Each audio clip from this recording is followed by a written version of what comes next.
भगवान श्री कृष्ण के एक मित्र है सुदामा, जिसके घर में 4 बालके हैं और उनकी पत्नी का नाम है श्रीमती सुशीला देवी। और जैसा नाम वैसा काम। सुदामा वेद शास्त्रों के ज्ञाता है, विद्वान है, भृगु के वंश में पैदा हुए हैं। कहते हैं ना, करे दादा और भुगते पोता। बोलना पड़ेगा हमारा, जोर से बोलना पड़ेगा। ये सुदामा के साथ फलीभूत हुआ है। उनके कुल में भृगु ने भगवान के वक्षस्थल पर प्रहार किया तो लक्ष्मी जी ने श्राप दिया, तेरे कुल से चले जाऊंगी। विद्वान तो है सुदामा, वेद शास्त्रों का ज्ञाता है, आत्मा में रमण करने वाला है, लेकिन कई दिनों तक चूल्हा नहीं जलता। बोलना पड़ेगा महाराज। भूख प्यास से पीड़ित सुदामा तो कृष्ण कृष्ण कृष्ण कृष्ण करता रहता है। सुबह उठते ही तुम्हें सबसे पहले खाने के लिए चाहिए। बोलना पड़ेगा महाराज। चाहिए ना। ज्यादा से ज्यादा एक दिन निकाल सकते हो। अगर दूसरे दिन अगर शाम को भोजन ना मिले तो भगवान और भगवान का नाम याद ना आए तुम्हें। तुम तो भगवान का नाम लेते ही इसलिए हो कि मुझे खाने को मिले, मुझे मेरे घर में धन हो, मेरे घर में बेटा नौकरी लगे, पत्नी आए अच्छी। तुम भगवान को इसलिए रखते हो। लेकिन सुदामा के चरित्र को सुनो। तुम चाहते हो सुदामा तुम्हारे और तुम्हारे घर और नगर की कायाकल्प कर दे, तो सुदामा ने क्या किया? तुम मांगने के लिए भगवान को भजते हो। सुदामा के घर में एक अन्न का दाना नहीं होता, कई दिनों तक चूल्हा नहीं जलता, लेकिन फिर भी क्या कहता है? कृष्ण कृष्ण कृष्ण। कुछ तो बोल दिया करो। क्या कहता है? कृष्ण कृष्ण कृष्ण। बोलना पड़ेगा हमारा। हैरान है सुशीला, कैसा है ऐसा पति। और पति पत्नी का प्रेम देखिए। अगर चूल्हा नहीं जलता, पति भूख प्यास से सो जाता तो पत्नी भी सो जाती है, कलह नहीं करती। या अगर आपको कुछ ज्ञान है तो आपके जीवन में कलह नहीं होनी चाहिए।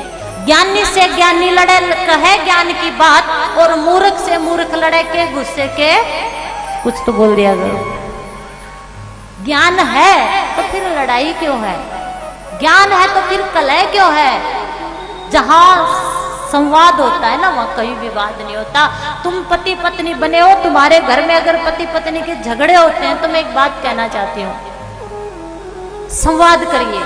पत्नी जब सारी बातें अपने पति से कहती है और पति जब सारी बातें पत्नी से कहता तो उस घर में विवाद नहीं होता। क्यों? उस विवाद की जगह संवाद ने ले ली। खाली जगह जहां पड़ी होती है वहां बेकार का घास उगता है। इसलिए तुम खालीपन छोड़ो ही मत। विवाद की जगह संवाद कर लो, बैठकर बात कर लो। तुमने देखा होगा कभी कभी पति पत्नी के झगड़े इतने होते हैं कि परिवार वाले सुलह करवाते हैं। परिवार वाले सुलह ना करवाए तो आपका और समाज है वो सुलह करवाता है। वो सुलह ना करवाए तो फिर पुलिस वालों के पास जाते हैं। वहां से सुलह ना हो तो कोर्ट में जाते हैं। अगर कोर्ट में वो सुलह होता है तो महाराज रहना तो तुम दोनों को ही है। कोर्ट भी तो यही पूछती है, बताओ क्या करना है। बोलना पड़ेगा हमारा। कितनी अजीब बात है। शादी के साथ, फेरों के साथ, तू जिसके साथ गई और कोर्ट कहती है बता वही करना क्या है, और तुम कहते हो साथ रहना दो, साथ रहना और दूर रहना दो। तो इससे अच्छा अपनी बात को बैठ के सुलझा लो। बोलना पड़ेगा महाराज। ये तन का रिश्ता, ये मन का रिश्ता, ये प्रेम का रिश्ता खंडित ना होने पाए। संवाद करिए। सो जाती है लेकिन सुशीला विचलित जब होती है जब बच्चे रोते हैं, क्योंकि पत्नी पति को तो साथ दे सकती है, लेकिन माँ जब रोते हैं भूख प्यास से पीड़ित होकर तो माँ का कलेजा छलनी हो जाता है और कहती है नाथ कब तक चलेगा, कब तक चलेगा। गोद में लेकर बच्चों को सुदामा कहता है पुत्र सुन, मेरा एक मित्र है श्री कृष्ण, वो 6 दिन का था, उसे पुतना मारने आ गई और कृष्ण की कथा सुनाते सुनाते सुला देता है। बोलना पड़ेगा महाराज। तुम कहते हो भूखे भजन ना होए। अरे कृष्ण नाम में, कृष्ण की कथा में, कृष्ण के दीदार में वो सुख है। लेकिन जप के तो देख, बोल के तो देख, उस नाम को दिल में बिठा के तो देख, उस कथा को हृदय में बैठा के तो देख, उस सावली सूरज को दिल में बसा के तो देख। भूख प्यास से पीड़ित है, कई कई दिनों तक चूल्हा नहीं जलता, वेद शास्त्रों का ज्ञाता है, लेकिन धर्म को धंधा नहीं बनाया है। सबसे पहले जब कथा की बात आती है तो यही पूछा जाता है, खर्चा कितना लगेगा? बोलना पड़ेगा महाराज, जोर से बोलना पड़ेगा। अरे थोड़ा सा तो ध्यान दे लो, थोड़ा सा तो समझ से काम लो। परीक्षित जब श्री सुखदेव के पास कथा सुनने गया था, राजमहल, मुकुट, अपने सिपाही सब कुछ छोड़ के गया था। ये भाव की कथा है, यह भाव लगता है, बोलना पड़ेगा महाराज। उससे कथा करवाई, इतना खर्चा लगा। अरे कोई कथा को लेने वाला अगर कोई है तो बेचने वाले भी तो तुम ही हो। या एक हाथ से ताली नहीं बजती, धर्म धंधा नहीं हो सकता।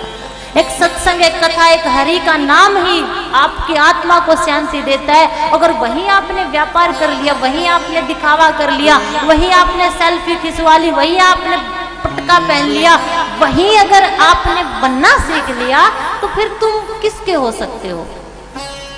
आत्म शांति को धंधा ना बनाइए और ना बनने दीजिए, बोलना पड़ेगा महाराज। इसलिए थोड़ा थोड़ा दोष सबका है। ये धर्म हमें आत्म शांति देता है, ये धर्म हमें कर्म करने की शिक्षा देता है, ये धर्म हमें परमात्मा से मिलाता है, और परमात्मा से बड़ा कोई धन नहीं हो सकता। इसलिए क्या दे सकते हो तुम? परीक्षित तो सब कुछ छोड़कर उसके चरणों में गया था, अपने लिए ना पूछ के सारे संसार के लिए पूछा था। ऐसा भाव लेकर जब तुम बैठोगे तो कथा भी तुम्हें देगी, और तुम जैसे हो, अगर तुम्हें धंधा नहीं बनाना धर्म को तो तुम्हें भी ऐसे ही मिल जाएंगे। लेकिन सब्र करिए, ढूंढिए, प्यास जगाइए। कब तक चलेगा नाथ? 4 दिन हो गए घर में चूल्हा नहीं जला। सुदामा गरीब जरूर है लेकिन सुदामा दरिद्र नहीं है। और दरिद्र किसे कहते हैं? जो भाई का हक छीनता है वो दरिद्र होता है, जो धर्म को धंधा बनाता है वो दरिद्र होता है, जो दूसरों का हक छीनता है वो दरिद्र होता है। गरीब को तो भगवान अमीर बना देगा, लेकिन दरिद्र व्यक्ति की दशा कभी नहीं सुधर सकती, बोलना पड़ेगा महाराज। सुशीला, मेरे पास एक ही धन है, मेरा कृष्ण। एक सेठ जी का व्यापार बड़ा चलता था और उसके घर एक संत का आना जाना था। एक दिन व्यापार में कुछ घाटा हो गया, समुद्र में जहाज डूब गई और संत उसी के घर आ रहे थे तो रास्ते में कुछ सोने के सिक्के मिले। कौन होता है दरिद्र व्यक्ति? ध्यान से सुनिएगा। संत ने उठा तो ली लेकिन मेरे किसी काम की नहीं। मन में ख्याल आया, जो दुनिया में सबसे दरिद्र होगा मैं उसे ही दूंगा। और जैसे ही सेठ के घर घुसे तो बाप बेटा बातें कर रहे थे। बेटे ने कहा, पिताजी व्यापार में घाटा हो गया। तो पिताजी ने कहा, हमारे जो नौकर चाकर है ना, उनकी तनख्वाह में से थोड़ा थोड़ा काट लेना, घाटा पूरा कर लेना, बोलना पड़ेगा महाराज। और जैसे ही संत जब आते हैं तो हमारे सनातन धर्म की एक संस्कृति है कि भाव के अनुसार हम कुछ भेंट देते हैं, वो भी भाव के अनुसार देना। तुम भाव के अनुसार, अगर संतों के सामने तुम अपने दुख नहीं कह सकते, अगर संतों ने नहीं आपको दुखी कर लिया तो फिर आप सुखी कहाँ हो सकते हो? ये भाव का मेल है। साधु भूखा भाव का, धन का भूखा नहीं, और धन का भूखा जो हुए तो वो तो साधु नहीं।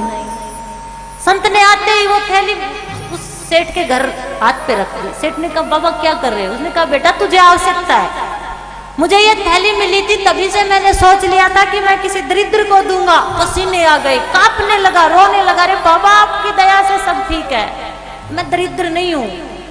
तो बाबा ने कहा, तू दरिद्र ही है। बाबा ये आप क्या कह रहे हो? अरे मैंने अभी अभी सुना तेरे व्यापार में घाटा हुआ तो मेहनत करके पूरा कर।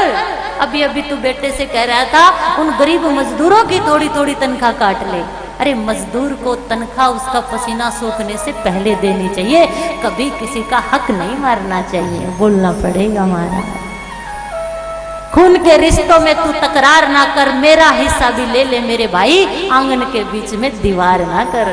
भाई का जो हक छीनता वो दरिद्र है। जिस पर तुम्हारा अधिकार नहीं और बलपूर्वक उस पर अधिकार जमाते हो वो दरिद्र है।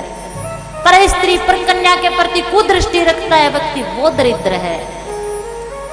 इसलिए संत, गो, माँ बाप, कन्या, इनके प्रति पूर्ण रूप से समर्पित होना चाहिए। इनकी रक्षा के लिए जान भी दे देनी चाहिए। ये है सनातनी, ये है हिंदू धर्म, ये है भारतीयों की पहचान, ये है आपके पुरुषत्व होने का गौरव, बोलना पड़ेगा महाराज। और ये कर्म करोगे तब भगवान आपको मिलेंगे, तब भगवान आपको मिलेंगे। करने योग्य कर्म करिए। सुशीला कहती है नाथ कब तक चलेगा, कब तक चलेगा? वो कहता है कृष्ण है ना मेरे पास, और कृष्ण जिसके पास है सुशीला, उसके पास सब कुछ है।